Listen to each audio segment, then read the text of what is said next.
there's a bitter taste in the mouths of the collective Winnipeg Blue Bombers as they look for redemption, revenge maybe, in the Stampede Bowl rematch. This time on home turf, Princess Auto Stadium, Bombers, Stampeders in a game for effectively first place in the West Division and to keep the season series alive between these two teams. What's going on, everybody? Welcome around the bonfire, Bonfire Sports, Game Day Winnipeg, and joined, as always, by Canadian Football Hall of Famer, Ring of Honor, true legend of the game, Chris Walby. Bluto, a quick thought from you on the 37-16 stampeding of the Blue Bombers in the Stampede Bowl prior to the bye week. You know, it's interesting you say that, DB. I looked at the game. I watched it 2 times. And, you know, the Bombers actually didn't play that bad, but it's the old story. The turnovers will kill you. And those 2 turnovers by Zach Collaros, those 2 interceptions by Moncrief and by Webb, they just basically crushed any hopes of the Bombers coming back. I mean, that's 14 points. You know, like I said, you got to protect that football. You got to earn it. And they got away from the run a little bit, too. I mean, I know that he carried the ball like 13 times, but I thought Calgary did a really good job. Listen, their defense is playing pretty good. I mean, everybody had picked Calgary to be the bottom of the league, the bottom feeder along Edmonton. Now, yeah. Edmonton, of course, is in the outhouse right now, but Calgary's in the penthouse. Toronto. Nobody picked them to be in the outhouse, but there they are. Toronto, and they got injuries. Well, they got Winston McManus back, who's a great linebacker, but now they lost the most outstanding lineman in the CFL with a bike accident going to practice, and he's out for 6 weeks. So it just tells you, Chris. Freak injuries, what are you going to do? They're 1-4. They're awful. Well, we play them next week, so I guess we'll find out how good we are and how bad they seem to be. I'm glad you mentioned that because that's one of the topics of a handful we're going to get into here on Game Day Winnipeg, your pregame show, as we always do, live here on Bonfire Sports and our YouTube channel. Thanks to everybody who's in the live chat. Awesome to see you. Get in there and start firing up your questions, comments, that sort of thing. As we get the pregame show going. Yeah, Toronto next week.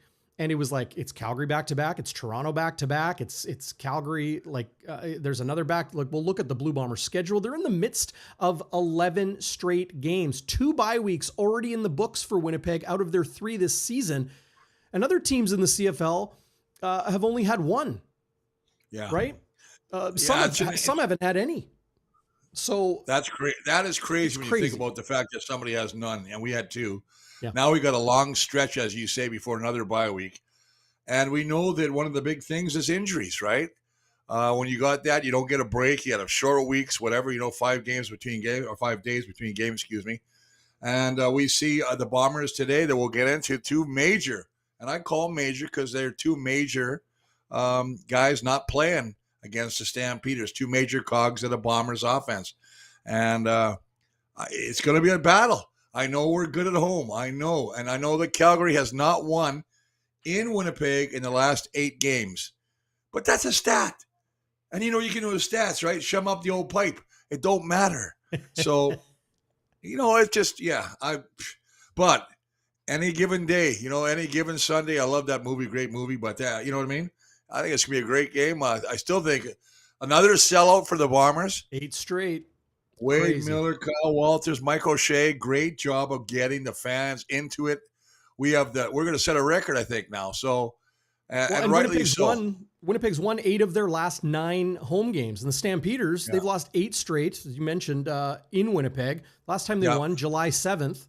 This game's going to be July 18th. July 7th, 2017. Yeah, so I know, it's crazy when I looked at that. Incredible to go back that far. But Winnipeg's home field advantage is so real. But coming off a 37-16 loss in Calgary, where really the Stamps won all 3 phases of the game, Collaros getting a lot of heat for the 2 pick sixes. That's immediate points off of turnovers. Outside of that, though, Chris, I don't think Collaros was that bad. Yeah, they didn't have the run game going. They chose to maybe not get the run game going. A lot of debate between myself and Zach Schnitzer on Game Day After Dark, our live postgame show, about whether the starters should have been in or taken out. And that leads us to two guys who left the game late last week, and that's receiver Dalton sch. He's been placed on the 6-game injured list, looks like a left knee injury, and Stanley Bryant on the 1-game, walking gingerly, Chris, at his age. Ankles are tough, man, and nobody understands that. They think, you can tape it up. But when you're in a position as an offensive tackle or offensive lineman for that fact, and you have to shuffle, and if your ankle, is sore and you can't really plant, it really makes it tough, not only to pass pro, but especially when you're run blocking and you got to come off on against a defensive lineman.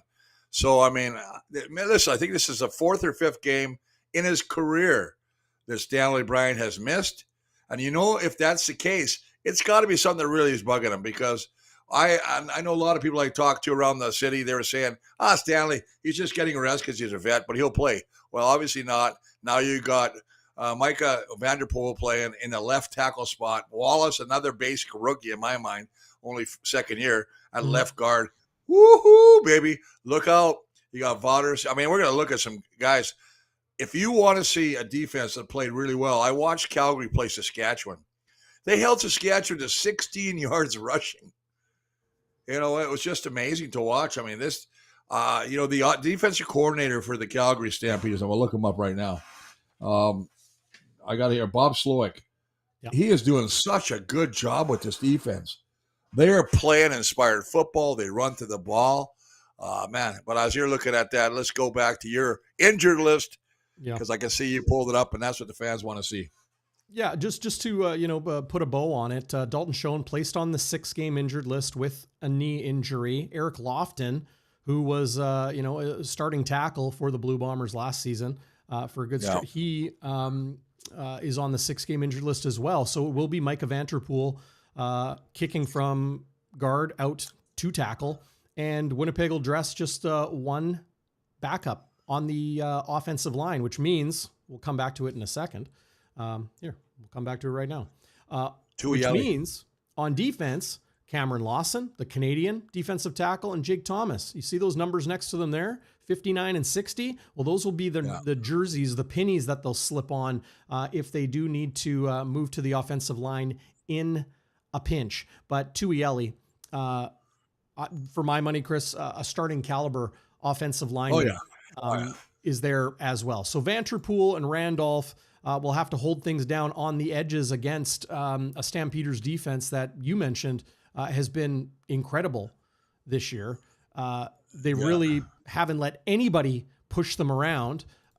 Webb, huge free agent signing, maybe the best cover corner in the CFL the last couple of years with the Ottawa Redblacks. He plays safety, or at least lines up at safety. He also kicks out to halfback in some man packages as well. But you mentioned Derek Moncrief with the other pick 6 last week. You got Webb and Moncrief, both free agent signings. Moncrief coming from the Saskatchewan Roughriders as a dime backer. This is a defensive back spot. Those are maybe the two of the top 5 for sure, defensive backs in the CFL. And you add in Flo Oromolade after, back in Calgary once again after some time with the Toronto Argonauts.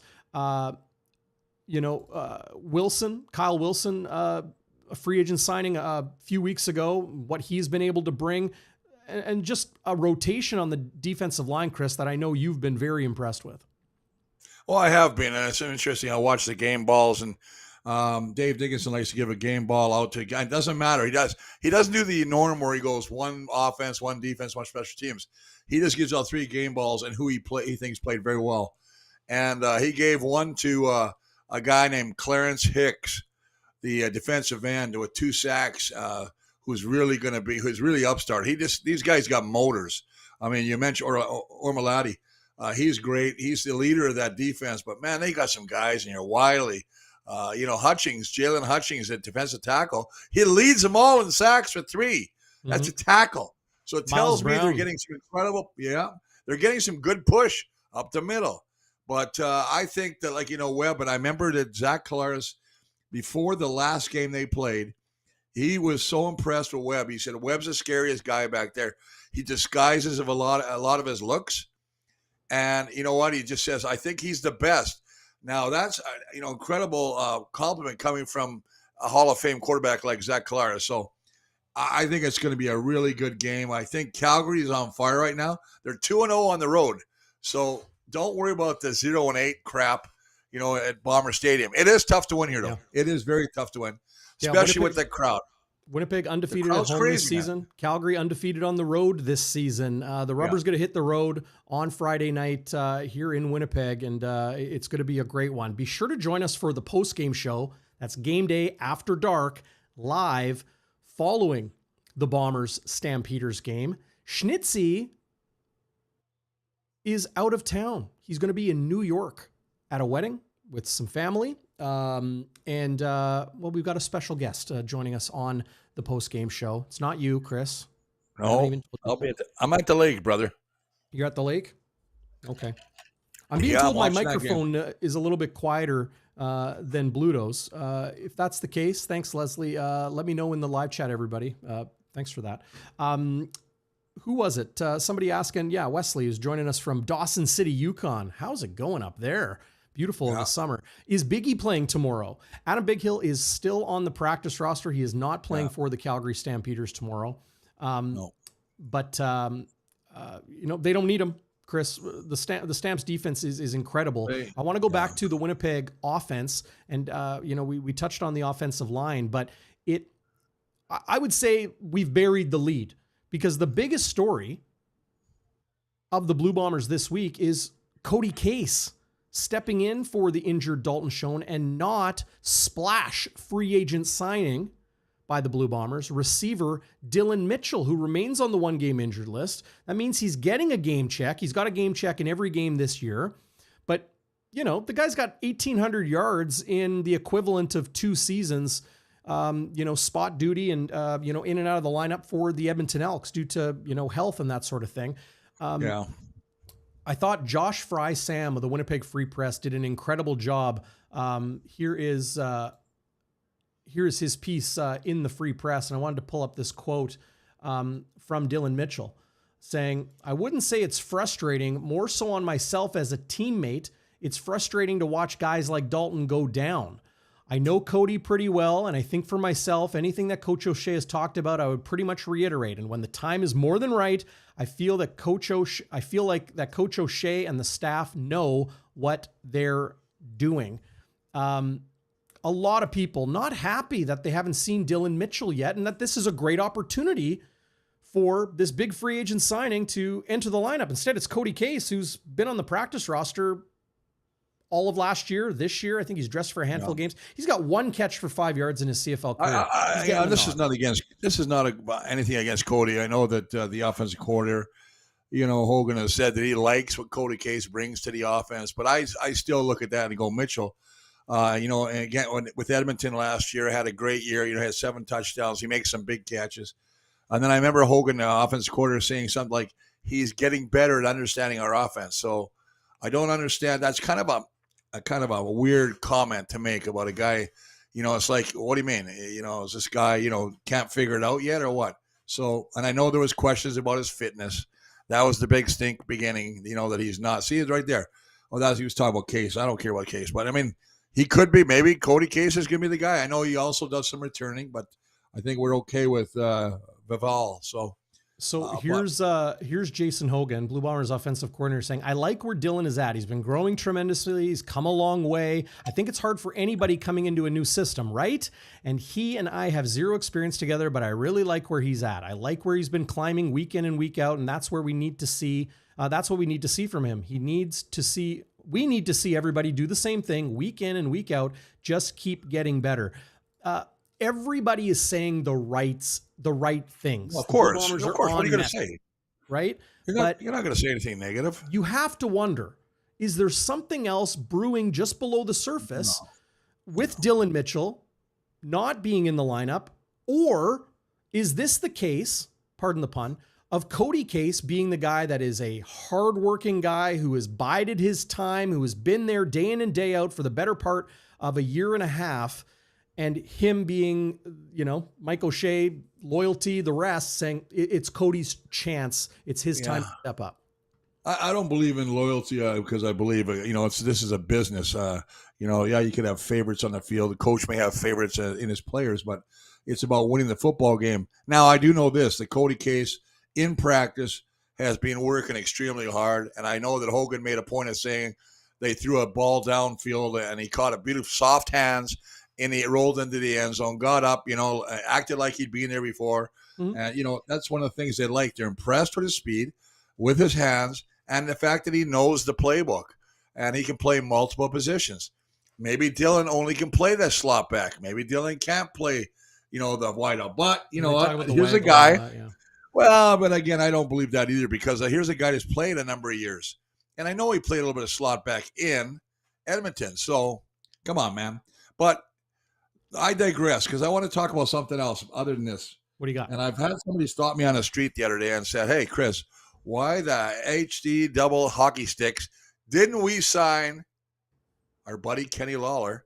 Yeah. Why we put so much influence and money into Dalton Schoen? Well, that's always going to be a conversation. It's all you got one or the other. Now, listen, we don't know if if Lawler wanted to change the scenery, if he wanted to play a bowl, because a number of guys went out there. Wolotarski's out there as well. But boy, I'll tell you one thing. He is playing. He lights out. I mean, the catches he's making.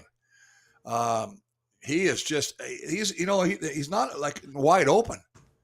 He's fighting for balls, almost like a guy we're going to see tomorrow playing for Calgary, who I got his first start, number 1 draft pick this year for Calgary, and Moose. I love that name. And I love that celebration where they put the horns on, eh? Yeah. The guy had an amazing 6 for 156 yards last week and 2 touchdowns. This kid can play, flat out fly. But here's Kenny Lawler, and he's on pace right now. What's he got? 7 touchdowns, I think, already. 5 games. He's been throwing the ball 48 times in 5 games. Yeah. Yeah. 578 yards in 5 games. So he's averaging, like 115 yards per game. It's incredible. He's a freak. 7 touchdowns in 5 games. And you know what is weird? I don't know who does this shit. Excuse my language, but they rate the top players in the CFL right now. And they got Lawler way in the bottom. Are you kidding me? Why? Because he's not a quarterback? The guy is a stud. They were rating him, and he was way down. He wasn't one of the top 20. This was just a while ago. I saw the paper. They're rating the best players in the CFL right now. And he was one of them. You know what they say, Chris? Guys get a lot of love for touchdowns and yards and all that sort of thing. And guys that, defensive players that don't see a lot of action because nobody's throwing the ball don't go here on that again. You're going to go in a Dietrich Nichols love story sometimes. Again. You're going to go in a Dietrich Nichols love story again, aren't you? Here we go. Oh, break my heart. Dietrich Nichols. Oh, my God. Anyway. I'm not saying anything. I'm going to tell you what. I just think that Kenny Lawler's having a lights out season right now. And it's funny they're even mentioning because the record is 23 by our buddy Milt, who's going to join the broadcast tomorrow in Winnipeg. Yeah. Welcome back, Milt. It's good to see you, man. He's going to be on the panel tonight. He's going to be in Winnipeg on the panel tomorrow. Friday, of course, and covering every game this week. He was got his podcast going. There'll be a lot of 85s in the stadium tomorrow. Yeah, it's going to be awesome. It's going to be awesome to see. But to see him back at work after losing his son, terrible tragedy, Chase. It's so great to see Milt back. The outpouring of love that he's received, incredible. So great to see him back as well. While we're talking about former Blue Bombers and buddies of ours, Chris, should we mention our old pal number 7? Troy Westwood. Inducted into the Manitoba Sports Hall of Fame. Congratulations, Westy. Yeah, awesome. And rightly so, Westy. Westy, you know what? He's Mr. Consistent. That guy I think he's played 19 years as a kicker. I think he's second to, Trevor played a lot of years, but obviously the number 1 is Bob Cameron, who played like 3 centuries. He started with Moses, and then he moved up with somebody else. He was way back in biblical days, punting the balls to the Egyptians. It's pretty crazy, but Blue Bombers all-time leading scorer. Yeah, and listen, great teammate, a lot of fun to party with. Just a absolute wonderful man, and a guy that will put pranks on. We could talk about some of the things he's did, but I can't because some of the stuff he pulled in the locker room, it stays in the locker room. It's almost like Vegas. What happens in Vegas stays in Vegas. Yeah. Okay. So we're gonna go with that right now. Yeah. You mentioned Alford. first overall draft pick in the 2025 CFL draft, and the numbers that he's been able to put up, the connection, the chemistry that he has with Vernon Adams Jr. Let's talk about VA and some of these guys on the offense. Nobody thought that he would be the dude kind of leading the way for the Calgary Stampeders, but Dedrick Mills and what VA's been able to do, the play of that offensive line, the balance of their attack. You know, I understand Pat Delmonico is the offensive coordinator, but this is a Dave Dickinson influence, right? And getting someone like Vernon Adams Jr., boy, it looks like a match made in heaven right now. Well, on VA, you know, I love VA because he's one of these guys, you know, God bless God and everything, and I think that's beautiful. But I think if you ever listen to his interviews or watch all of his comments, he's very gracious, very humble. It's not about him. It's not about number 3 Adams. It's about the rest of his team. How do I do it? I mean, he was hard on himself because he threw 2 interceptions in that game against Saskatchewan, and they had early fumble. They had, you know, so many turnovers, and they still came back and decisively beat Saskatchewan, who at that time were undefeated. So this is a very good squad, and Vernon Adams is a huge reason for why they are 4-1. I would dare say that they're the hottest team in the CFL right now. And no question. I mean, he's got 5 touchdowns, but he also has 5 interceptions. So you can pressure him into some bad throws. And that'll be a key for the Bombers to get after him because he has such a quick release. He reads the defense very quickly. So, again, Jordan Younger, our defensive coordinator, is going to have to do a masterful job of disguising the defense. Give him different looks, mix it up a little bit, make Vernon hold the ball. Because you know one thing about Vernon, though, if he can't find a receiver sometimes, he's got legs that can take off too. So, that's pretty good.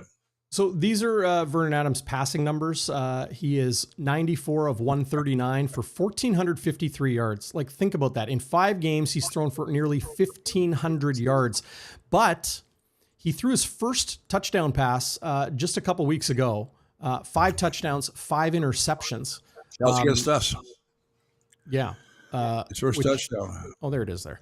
5 touchdowns and 5 interceptions. He threw 2 to the Saskatchewan Roughriders before he was able to kind of turn things around. And why is that? Because I'm going to tell you why. Their defense is outstanding. Well, yeah, they've only allowed 5 touchdowns. They've only allowed 16 points on average a game. They get off the field. An offense wants the defense to get the other offense off the field so they get more opportunities to run the ball or to pass the ball. And that's what's happening. And I like this kid's nickname, Moose. I love their celebration. They all put their hands up. They all do the Moose. Yep. I can do the Moose too, brother, because I am a Moose. Do I need to hang on? Let me get the camera on you. You going to do the Moose? Just kidding you, whack job. Here's a Moose. Come on, look at those broken. Oh, these are Moose with big antlers. That's why you didn't wear a lid today. No, because I had my toy here. Remember I showed you my toy? Oh, look at What do you got?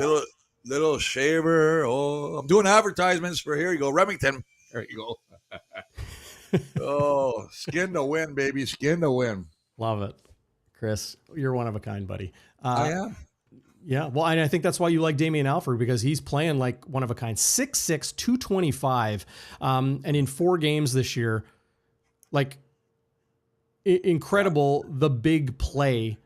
I shouldn't say big, they always say big play potential, but big play impact that he's had, averaging 22.1 yards per catch, 3 touchdowns on 10 catches. Like, he's somebody you cannot forget about. No, you know what? He would have only been on a part-time basis if Clark was not hurt. Right. Clark got the first touchdown pass. Yeah, I mean, he's a good receiver too, but I like Damian. I mean, I like the way this kid plays. Clark Barnes got injured on that first touchdown they scored against Winnipeg last 2 weeks ago. We need to play, and I'm going to tell you this. The Bombers need to bring out that, I don't know what you got to drink, some mean juice, whatever kind of juice you got to drink. We got to bring back bully ball, and you got to run the ball on these guys because they did a great job in the last time we played them of stuffing the run. They did a very good job. And we got away from the run and started to try and throw the ball, force the ball. So it's a really imperative that Brady or Peterson, whoever it is, but it's got to be Brady, runs and really breaks the heart of these Stampeders. Forget about the Stampede Bowl. I could give 2 dog craps about that right now. Yeah. This is the Bomber game, Bomber Stadium. It's a good game. Come on, baby, let's go. The Stampeders are missing a ton of impact players. Running back Canadian Jesh Renantwi was kind of that change of pace to Dedrick Mills. Clark Barnes, as we mentioned, second game on the one-game injured list. Coatney, Langley on special teams, Richardson in the defensive backfield. But Reggie Begelton, it looks like his season is over. I don't want to say that for sure, but losing him is tough. Chris, I know you appreciate the level of play of Bryce Bell. He is on the 6-game injured list along with Canadian offensive lineman and many times an all-star in Kyle Saxelid. But Malik Henry, another receiver that they're without. It doesn't seem to matter. Who, after 2 years, sorry to interrupt you there, DB, but after 2 years is very close to making a return. And he's practicing now. So he's getting stronger every week. And you know what? When he was in the game and when he was healthy, he was a difference maker. I remember him making some great catches. So, I mean, they've got depth, but I think Reggie Begelton, that's the one that hurts him a lot because that guy is just Mr. Everything for that team. But you mentioned the one guy that's out, and that is Richardson. He's on that one side corner, and they're playing a rookie, Anthony Johnson, out of Virginia. This kid's big, though, 6'2" at the corner. So, I mean, they like him. If you look, right there on the – go right up to there you go. Anthony, right over there, 44. Yep, Anthony Johnson. 6'2", first-year player getting a first start from the University of Virginia. That's a big boy at the corner. Yeah. Usually they're around 5'9", 5'10". New to McLeod. Right on. Yeah. You know what, Chris? Even Uncle Glenn says, kind of what you were saying. Got to run the ball. Dedrick Mills versus Brady Oliveira should be interesting. Mills is playing good. He had a big he ran that. What's that? Sorry again. Yeah. But, I mean, you're talking about Mills. His game against Saskatchewan last week. First off, VA threw for 400 and something yards. Then Mills ran for 100 and some crazy yards, caught 30 yards from passes. I mean, yeah, I agree with you. Is that your brother you're talking about that meant that That's comment? Uncle Glenn. Uncle Glenn. He making a lot of moonshine. Well, he's buddies with your buddy Mikowas there. They went to high school together. Oh, yeah. So they went to grade 6 twice. Yeah. 2 terms, Maroney and Trudeau. There you go, brother. I love that. Yeah, I know. Mulroney and Trudeau. They can, those two can argue between themselves about which is which. Yeah. But I think ball control is going to be huge in a game where the crowd is going to be an influence on Vernon Adams and that Calgary offense. And Winnipeg's defense has looked a little bit susceptible to VA and Dedrick Mills and all of that. So, and same too with, Stanley Bryant being out of the lineup and Dalton Schoen being out of the lineup. Ball control is going to be very important for the Bombers offense, to ensure that they take advantage of their opportunities. I want to throw this at you, Chris. Zach Collaros has shown good and bad this year. And I think that kind of that's the territory with him. I see Zach Collaros as a real gunslinger type quarterback. He will break the backs of opponents, but he might also break his own back or the Blue Bombers' back at times with some costly turnovers. He's not going to change the way he plays now. Do you like that? Is Winnipeg maybe playing with a little bit of fire with the way Zach Collaros slings it around the field? I don't know. When you look at the game last time they played, I mean, he had 34 completions, which is a career high. He had 48 pass attempts, which is a career high. He'll sling that ball. He's got to get back. And if they were down, they had to try and get back. Mick wasn't their local legends. Yes. 77, baby. He's a stud. I'll be seeing him later. We got a date for a couple of cold ones today on a Thursday. So after absolutely smashing each other head to head in practice for what, better part of a decade? Oh, he was a terror. I hated going against. Being quite honest, king of the bull rush, strong as a horse. I mean, seriously. Yeah. You know what he says? Strong as a horse, smart like a chicken. That's what he used to say. Anyway. Ball control, Chris. Yeah. And Brady Oliveira, Dedrick Mills, how do you see Winnipeg's, this is what I wonder. When you're missing your starting left tackle, Okay. Yeah. And you're missing your possession, comfort, safety valve receiver. I think it can be a good thing if you have, Micah Vanterpool stepping in, a little bit of inexperience. Your O-line's not going to be playing at its absolute elite highest level. Run the ball. Be authoritative. Be assertive. Be the hammer, not the nail. Run the frickin' ball, unlike they did in the Stampede Bowl 2 weeks ago. Well, I agree with you. And I think the thing that scares me most is, Stanley Bryan is that Hall of Famer who, protects the blind side of the quarterback. And that's going to be the job falling to Vanterpool. And that's a tough assignment because, I guarantee that Calgary's going to run a couple stunts on him and try and confuse him. He's played guard. He hasn't played tackle yet. I know he played tackle in college or university. I don't care about that. So I think that I'm going to see Calgary run some different schemes on him. And then you talk about Schoen. Well, the one thing about that is when he went out, you see Keon Clercius was the leading receiver with 10 catches. That's forcing Zach to go to other receivers, to look at other receivers. We already know Wheatfall's, I call Wheatfall is a danger right now. He makes some great catches. He's a deep threat. Cody Case might be one of those guys that opens it up too with this speed. And then you got Clercius, and I'm guaranteed Clercius has got a lot of confidence now, getting 10 catches. Not just balls thrown at him, but 10 catches. Makes him such an integral part of that offense now that Zach has other options. He doesn't have to go to his comfort or, his blanket guy. You know what I mean? He can go and put the ball around. I expect Brady not only to run the ball tomorrow, I expect him to dump the ball off to Brady quite a bit too. That's how you negate a pass rush, with the screens, the draws, the quick outs. Put him one-on-one on a linebacker and see what he can do. Brady Oliveira, who has 4,427 career rushing yards with the Blue Bombers, needs 79 to pass Fred Reed for 7th all-time in Blue Bombers rushing yards history. I remember how good Fred Reed was maybe for a short period of time. You got to think Brady's just getting started here, right? There's nothing like bully ball. And it's more than Brady bully ball. It's the whole offense. It's the O-line. It's everybody when it comes to bully ball. There's nothing like bully ball and the Blue Bombers at home. There's something about it. It's electric in that building when they're just dominating possession and running the ball almost at will, regardless of what the opponent can do about it. Yeah, and I think that, you're talking about running the football.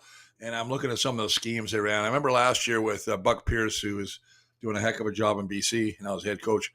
They used to run a lot of counters, hand the ball off and bring it around. And Dembski was one of those guys where they would do the slot back sweep and come across the field.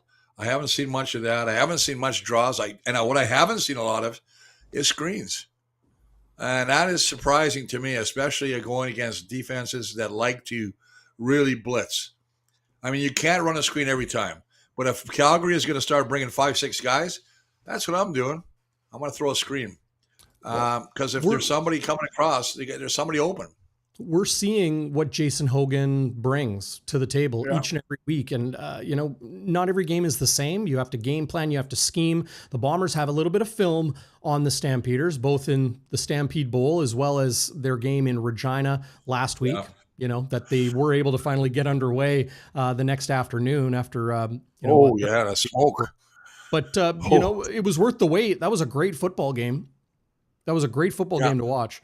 But Winnipeg has that film.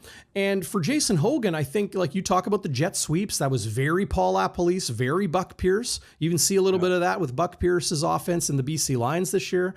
The screen game, no, we haven't seen a lot of that. Like that Paul LaPolice, Buck Pierce, school is about space, right? And I haven't really seen enough of Jason Hogan yet. I'm far from an expert, but I watched so many years of Buck's offense and Lapo's offense that you kind of start to see it's very horizontal. It's all about creating space for players to make a tackle or miss and break into large plays. We've seen it with Dalton Schoen and Nick Dembski and Brady Oliveira in the run game. And I wonder what Jason Hogan has in store for the rematch against the Stampeders defense that is easily the best in the CFL today.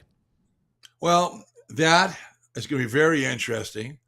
I think that to see how he does and how he takes advantage of that, because they've got film, as you said. The last game they played was against the Stampeders. They also have an extra film watching Saskatchewan when they basically dismantled Saskatchewan. Mm-hmm. So, I mean, right now they're flying high. They're very confident, but they all say the right thing. It's one game. They're almost taking – everybody says the same thing now. One game at a time, one game at a time. You can't look too far ahead. You know, it's not a sprint. It's a marathon. I mean, I love all these cliches, right? I'm going to give 110, not 10.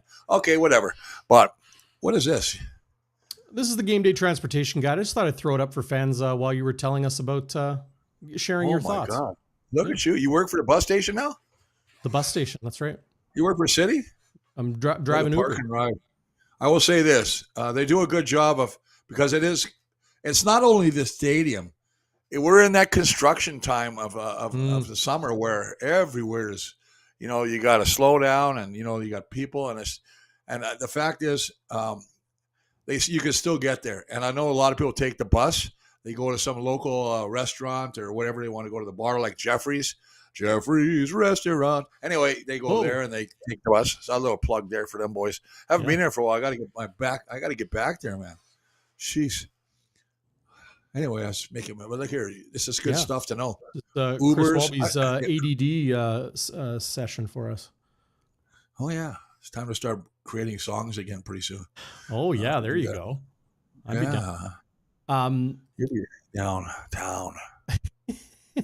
Man, I think we both have a little attention deficit with that. I just wanted to throw that out while we were talking football, but I think that's good, man. I think that's really, you know what? That's something that for home games fans need to use, because I see on Facebook all the time, or not Facebook, Twitter or something. They're all like, "How do you get to the game? What's the best way to go? Is it Chancellor? Is it University Crescent?"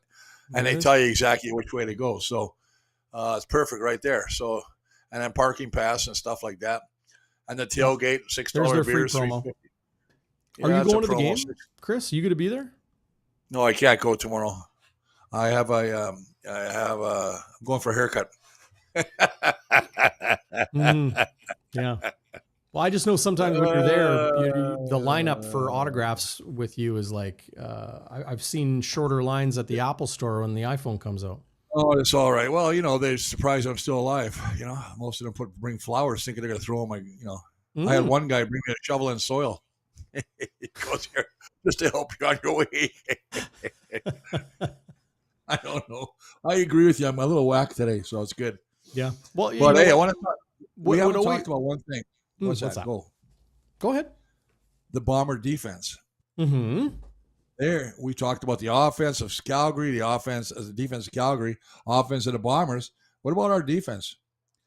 Our defense isn't bad. They're number 3 in points.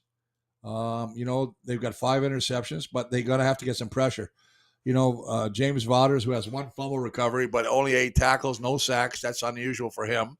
Willie's only got 1 sack. But again, I don't want to get stuck in that sack thing because it's horse crap. Mm-hmm. Pressures. We know what they do. They pressure. Jake and Devon Adams in the beginning. They're going to have to get pressure on. They're going to have to stop Millsy. And they're going to have to keep Vernon Adams Jr. in the pocket. Yeah. Force him to make some bad throws. You know he does. It's the only way you're going to win this game. I love Tony Jones, Rhett Cramdy, Kyrie Wilson. I love their secondary. I think they're playing exceptionally well. Jamal Parker, your buddy you have a crush on, Dietrich Nichols. Mm-hmm. I know you have a little doll. Don't you take his bobblehead to bed? He doesn't have a bobblehead. I think you do. No. Oh, okay. I take your bobblehead to bed. We'll keep that quiet. Yeah, okay. Yeah, no problem. So Jay Person was signed to the practice roster last season, made the team out of training camp again, an undersized defensive end. He's 6'2", 250.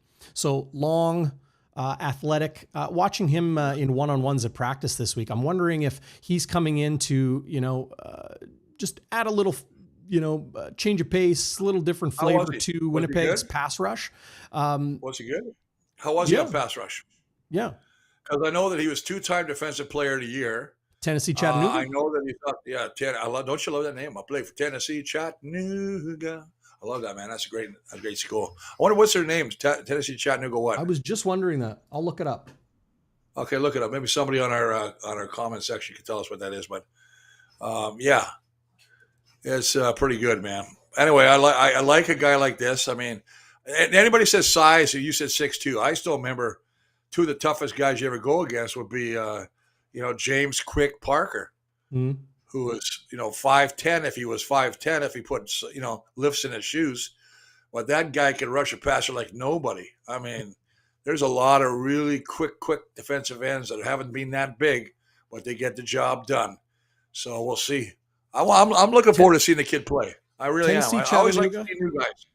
Tennessee Chattanooga is called the Mocs, MOCS. I don't really know what that is. Their mascot, like their actual costumed mascot is like some sort of bird.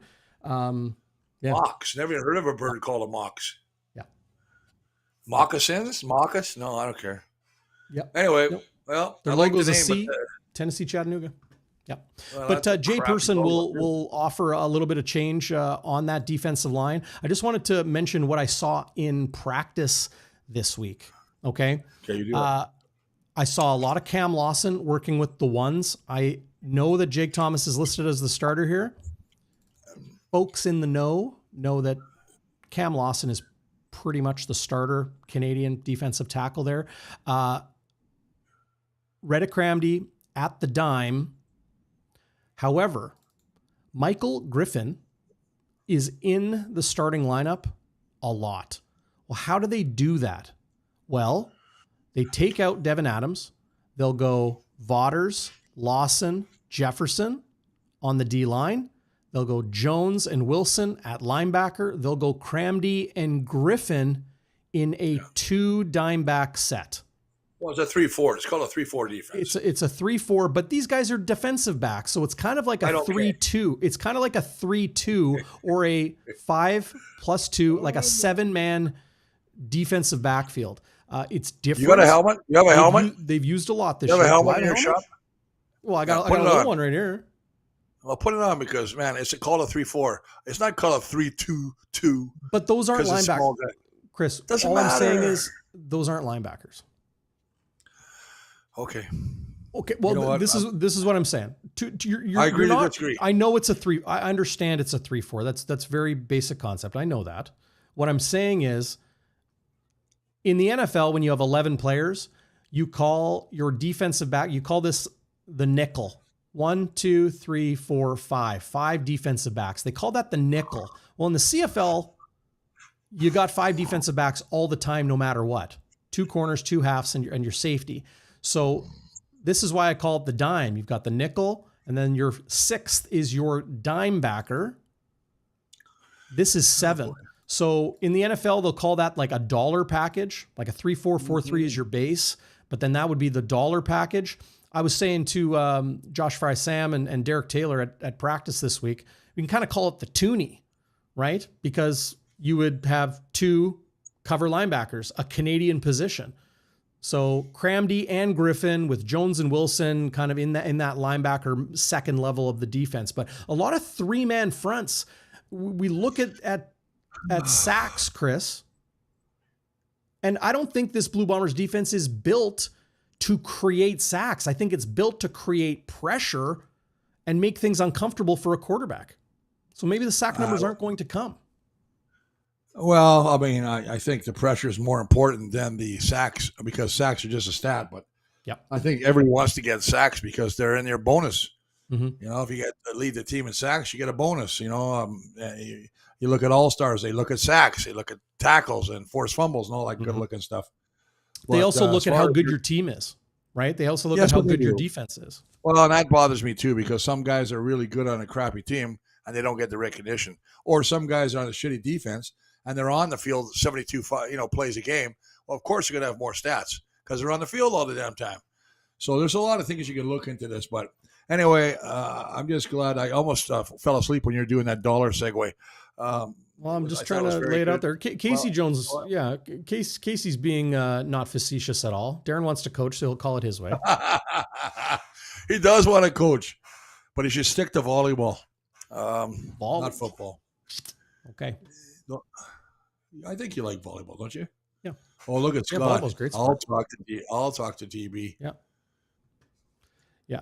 See, bingo bangle. A lot of A these names are 4-3, good. yeah, a 4-3. I mean, like, you look at every team in the CFL, every single team, they list 4 defensive linemen, 3 linebackers. Is every team in the CFL a 4-3? No, they're not. What I'm saying is Winnipeg plays a lot of 3-man front with 2 linebackers. I just want to give Sard a shout out here on the comment section. Mm-hmm. Great job.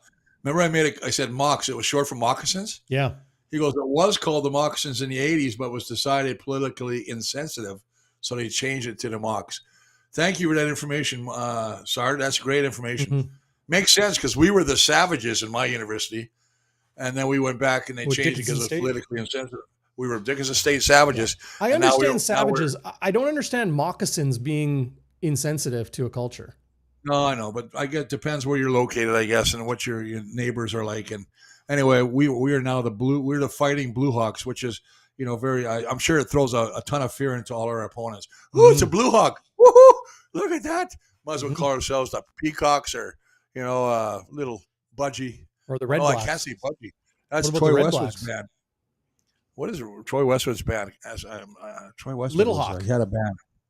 I call him Chicken Hawk, and he got so mad at me. Oh, man. Troy Westwood and the Chicken Hawks.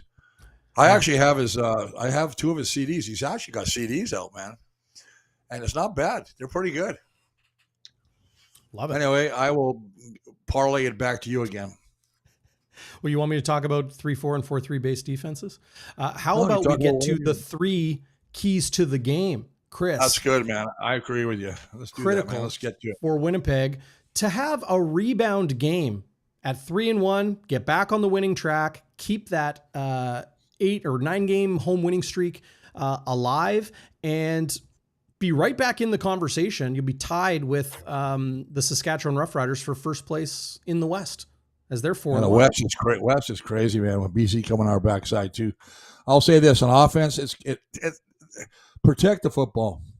You got to do that. We can't give away the football. Can't fumble, throw interceptions that are costly.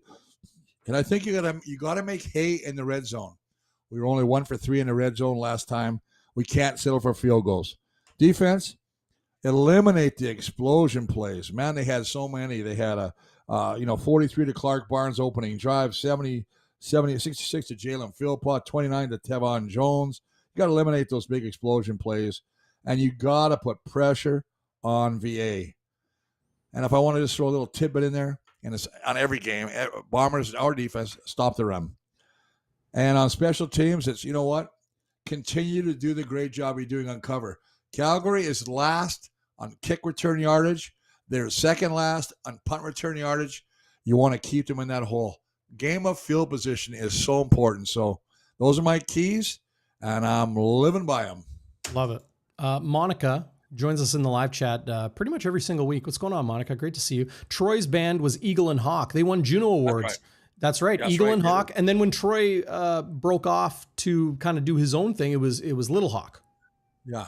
But I'll say this, and I'm not making fun. So Monica, please don't take that, with a grain of salt. I love messing. If you know me and Westy and Darren, we mess with each other all the time. Yeah. I was messaging with Westy today. I mess with him all the time, man. I do agree that he's well deserved to go into the Manitoba Sports Hall of Fame. Yeah. And actually, he was a very talented player and singer on the bands, as you say that. So don't take it personal. All right. I don't want to get anything ticking envelopes in my mailbox. Winnipeg's already had 2 bye weeks, Chris. It's kind of nuts. The CFL schedule is one that leaves Winnipeg with 11 straight weeks now without a bye. Okay. Yeah. They open their season with a win against BC, a win against BC, a win against Edmonton, a loss, a loss against Calgary to fall to 3-1. Now they're bye, and to go 11 straight weeks. It's not listed here, but they had a bye in week 1. So It was week 2, 3, 4, and 5. Now their second bye, and now they go 11 straight games. Calgary, a home and home with Toronto, who are struggling, but they are the defending Grey Cup champs. Then their third and final meeting of the season with the Stampeders on August 9th. Tomorrow's result will determine a season series one way or another. Then Ottawa, then Montreal, then Labor Day in the Banjo Bowl against the Riders, then Hamilton, then Ottawa, then Hamilton coming to town for their third and final bye week of the season. That is a huge stretch, finishing with Edmonton, Saskatchewan, and Montreal to round out the regular season. But Chris, 11 straight weeks without a bye. I know they're not going to get a lot of sympathy from someone like you who played an entire season just with one bye, pretty much your entire career, right? Yeah, but you know what? Yeah, that's okay. I mean, I just think that the way they put them out, and I think the thing that shocked me more than DB, and I wasn't aware of this, is when you said that some teams even have not even had a bye yet. That to me is shocking. Yeah. It's just shocking, especially teams like I remember Saskatchewan when they lost. I mean, they've lost a BC ton of guys. Ottawa. They lost another. BC, same thing, all the same thing. So, is that who it is? BC Ottawa not had a bye yet. Wow, this is well. They must get one pretty soon. I mean, all 9 teams. Oh no, who's going to buy this week? Doesn't matter. Well, I don't really care. Last week, 3 teams had a bye because there was only 3 games. But it looks like it's going to be BC and Ottawa both play this week. The Montreal having a bye this week. No, yeah. They're playing Toronto. That's right. Yeah. So it could be Ottawa. Edmonton. Edmonton's up this week. I have to tell you, I'm feeling bad, man. They are not a very good football club. And I'll tell you what, I want to just say this before. Mm-hmm. Don't force a guy to be the guy you think he should be. And I'm talking about Trey Ford. Don't make him into your starter if you think he can't play. I mean, you got Cody Fajardo, who won in Montreal, who was a good quarterback in Saskatchewan. I think you got to take Trey out of there. And I know he makes things happen with his legs. But, listen, that head coach in Edmonton, man, they got some issues. And he's a nice guy. Killam's a great guy. They love him. But you can't push a guy to be your starter because you think he's going to be the starter when the results aren't there. In any other league, it wouldn't even be a conversation. So I'm just saying. Yeah, I mean, okay. The bye weeks are stacked against the Blue Bombers. Here's week 7 in the CFL here. Toronto at Montreal. Opened at 4.5-point favorites, the Alouettes. Now they're at 10-point favorites. Holy crap, did that line move a full touchdown. Winnipeg, 4.5 points. They opened, now around 3.5 at most books. Saskatchewan at BC, where the Riders are 1.5-point favorites. That's pretty much a pick 'em. In Vancouver, and then Hamilton in Ottawa, where the Ticats are 1.5-point favorites against the struggling Red Blacks. They've really Ottawa's got to kind of pick it up, or else they're going to lose. They're going to lose ground quickly, and the Argos could be right back in that conversation. Monica, appreciate you checking me on that. Jerry Atwell's memory, of course. Yeah, Little Hawk and. Why am I blanking on it? I don't know why you're blanking on it. The Troy's band. Little Hawk. Yeah, it was Little Hawk, and it was Eagle and Hawk. Eagle and Hawk. Thank you. Yeah, Jerry Atwell. My bad. All right, man. It's at the end of the show. We always get a little nutty at the end of the show. Yeah, see, I'm already looking ahead to I got to get downtown and call the Seabears game. They're back at home for the first time. Oh, yuck-num. And you know what I got to do? What's that? I got to go and relax a little bit. Comb my hair, make an appointment for the barber. Yeah, get some dippity-doo gel in there. I think that's what you need. Oh, I got a nice shine there. I know you should do the show without my hat, but it feels good not to sweat. Amen. Yeah, I like to give my follicles a little life. Yeah, your follicles. Now what? The 1930 crew still has I think 11 spots left on the second bus. We're all going to Regina for the Labor Day Classic. Last year was off the charts. It was so good. The1930crew.com is where you can find more information. But you got the Hus bus, which is WST's Hustler, of course, and you got the Bonfire bus, or the Bomb bus. for the Bonfire Sports crew with myself, Zach Schnitzer, many others, but Pat Rathwell, Tara Maslowski, Jeffrey Bannon, Dave Patrician, the sports doctor. It's going to be can't miss opportunity. Get on the bus. You don't have to worry about a thing.